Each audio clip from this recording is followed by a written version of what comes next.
அனைவருக்கும் வணக்கம். நான் பிரபாகரன், ஜோதிடர். இப்போ இன்றைய நாளுடைய நிலைப்பாடை தான் சொல்ல போகிறேன். நீங்கள் கருத்தில் கொண்டு நீங்கள் பயன்பெறுங்க. விஸ்வாசி ஆணி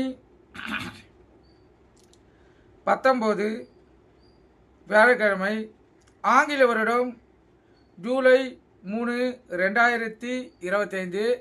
இன்று அஷ்டமி, கருத்தில் கொள்ளுங்க. அதே போல் இன்று சமநோக்கு நாள். நட்சத்திரம் இன்று மாலை 4:33 வரை அஷ்டம், பின்பு சித்திரை. திதி இன்று மாலை 4:32 வரை அஷ்டமி, பின்பு நவமி. யோகம் இன்று முழுவதும் சித்த யோகம். சந்திராஷ்ட நட்சத்திரம் சதயம், புரட்டாதி. ராசி பார்த்தீங்கன்னா கும்பம், மீனம். சந்திராஷ்ட பொறுத்த மட்டும் ராசியை 50% பாதிக்கும், லக்கணத்தை 90% பாதிக்கும். அதனால் இன்று கும்பராசி, கும்ப லக்கணம், மீனராசி, மீன லக்கணம் மிகவும் கவனமாக இருக்கணும். வண்டி வாகனம் செல்லக்குள்ள மிகவும் கவனமாக செல்லணும். போக்குவரத்து விதிமுறைகளை கடைபிடித்து செல்லணும்.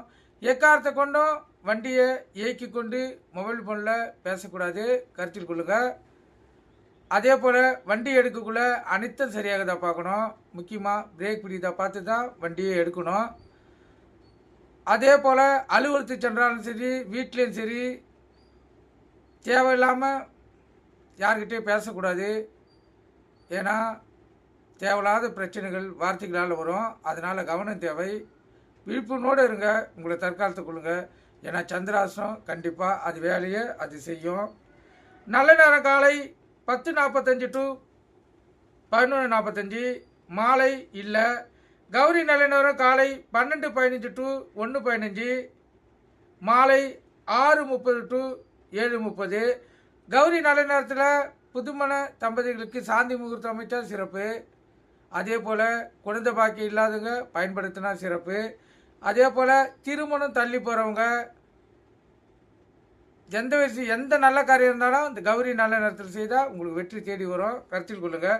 ராகு காலம் மதியம் 1:30 to 3, யமகண்டம் காலை 6 to 7:30, குளிகை காலை 9 to 10:30.